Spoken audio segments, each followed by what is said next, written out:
Good afternoon, everyone. We are extremely frustrated right now. We have been saying that the upcoming election represents a clear choice for America, a choice between common sense and chaos. What you just saw today is another example of that contrast.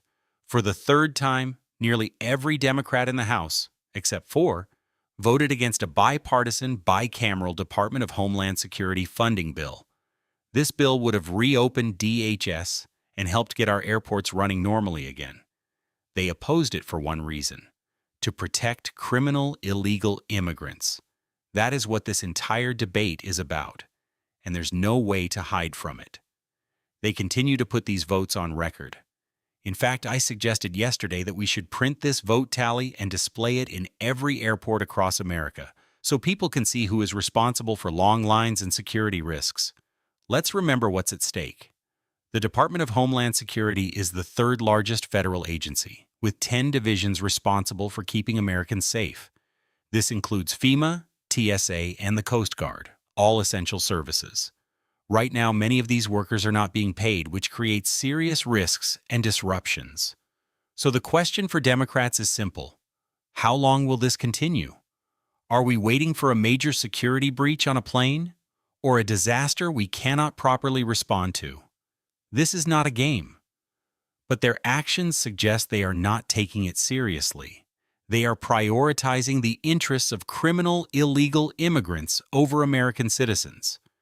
We are grieving the death of Sheridan Gorman, a young college student from Chicago, who was tragically killed by an illegal immigrant, a situation that could have been prevented. The individual had been apprehended and released, later committing further crimes in a sanctuary city before carrying out this horrific act. This is the reality we are facing due to these policies. Let me show you the numbers.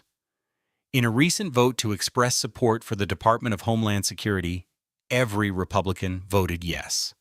Meanwhile, 187 Democrats voted against it, and 13 voted present, avoiding taking a clear stance.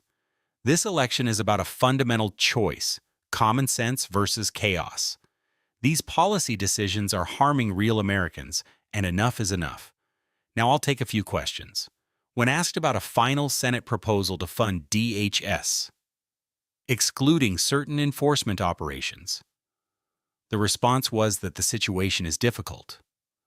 The Senate leadership is dealing with opposition that is preventing progress. While alternative funding methods could be considered, it is disappointing that only one party appears committed to fully funding national security. As for whether the House would consider breaking the bill into smaller parts, such as funding TSA or FEMA separately, the answer is no. This bill is one of the essential appropriations bills Congress is responsible for passing. It was originally developed with bipartisan agreement before being rejected. Breaking it apart only highlights the political maneuvering at play. The American people are being affected through airport delays, safety concerns, and more, all for political purposes. This situation is unacceptable. Many Americans are already facing hardships, and there is real concern that more harm could occur if this continues. We have had enough.